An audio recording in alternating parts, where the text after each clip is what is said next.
So the best thing about what I do is I see a lot of people come in and out on a daily basis. And for those who don't know, we're one of the only five-star repair shops in the city. So with us being a five-star repair shop, that means I've managed to almost make sure everybody left happy and left on a good note. That's hard at times, but I feel like that's one of my biggest accomplishments. So seeing a customer leave happy and satisfied and feeling like they got what they paid for it's just no better feeling to me, and I just love the feeling. My name is Tyrek Williams with Krack'd Phone and Gadget Repair. I'm the co-owner alongside my close friend and business partner Evan Wilson, and we've been in business for about 6, 7 years now.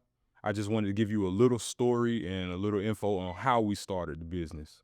So I had always been a creative. In high school, I was in the band, I was a percussionist, and I was always into fashion. I got best dressed superlative senior year in high school. So I had always been into fashion and arts. And I feel like those are the things that kind of shaped me and molded me to get ready to advance and get into the things that I'm into now, because they all require persistency, consistency, and attention to detail.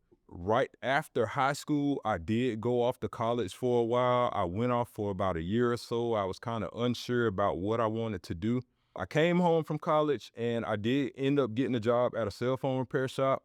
So I worked there about 1, 2 years. Things didn't work out. So I ended up leaving that spot and I ended up getting a job at another repair chain, and things did work out well at that location. So I stayed with him for about 2, 3 years. While working there, I worked directly up under the boss. So, I gained a lot of intel and knowledge about how to run a cell phone repair shop, how to conduct business, how to treat people, and things of that nature.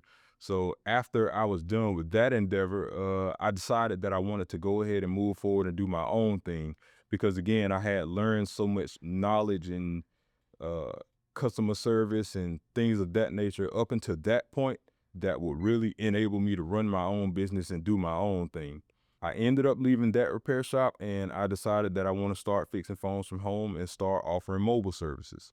So when I decided to do this, I decided that my main focus would be time. I wanted to offer quick repairs and I wanted to offer affordable repairs, and I also wanted to deliver the best customer service that was possible to the people in the CSRA. While I was doing that, I ended up getting pretty popular and I was getting a lot of recommendations of things of that nature. In that process, while I was getting so many recommendations, I noticed another person that was getting a lot of recommendations, which was Evan Wilson.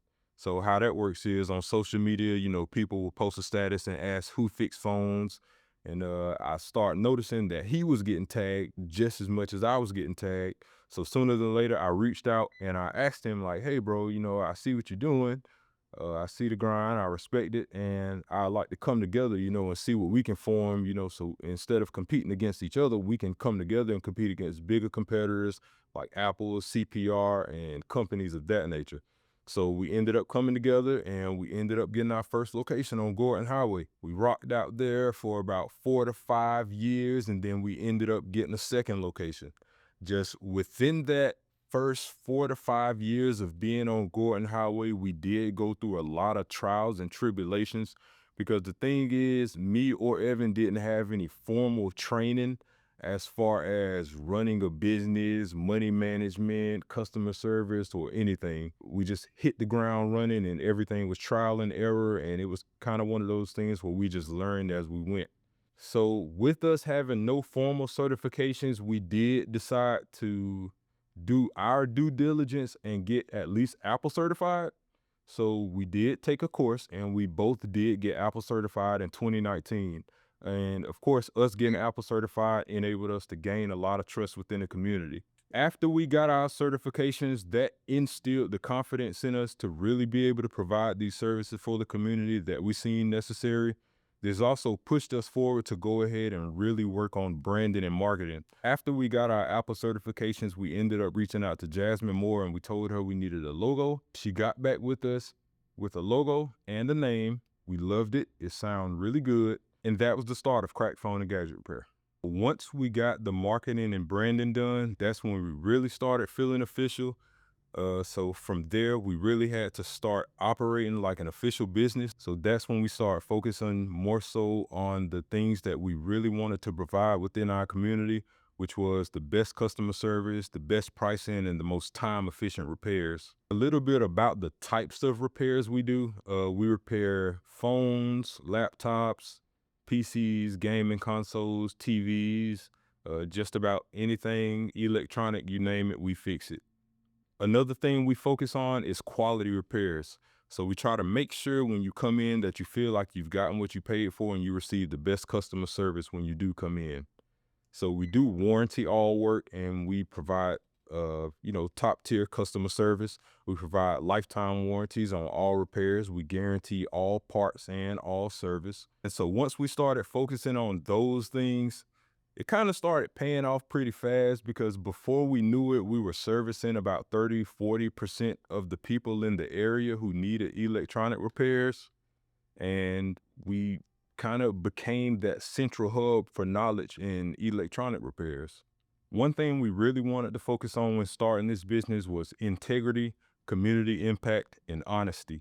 One reason why I feel like everybody trusts us when they come in is because we treat everybody like family and we treat every device like it's our own. As far as impact in the community, we really want to try to reach out and impact in every way we can. And one of those ways, for example, is right now we're in the process of starting up a tech repair boot camp where we have children come by on Sundays and we host a tech repair boot camp where we let the children come by and repair phones, iPads, game consoles, and things of that nature and teach them various things about technology. Upon starting Krack'd Phone and Gadget Repair, I had a lot less responsibility in the beginning. Since I've opened it, I've gotten married. I've had a child, so it's a lot to juggle at times, but it's definitely manageable, and I wouldn't trade it for anything, and I love it. And I feel like legacy is so important because I want to show my son the correct way to do things, and I also want to leave something behind for when I do go on. I want to have something to leave behind to my son to keep our last name alive.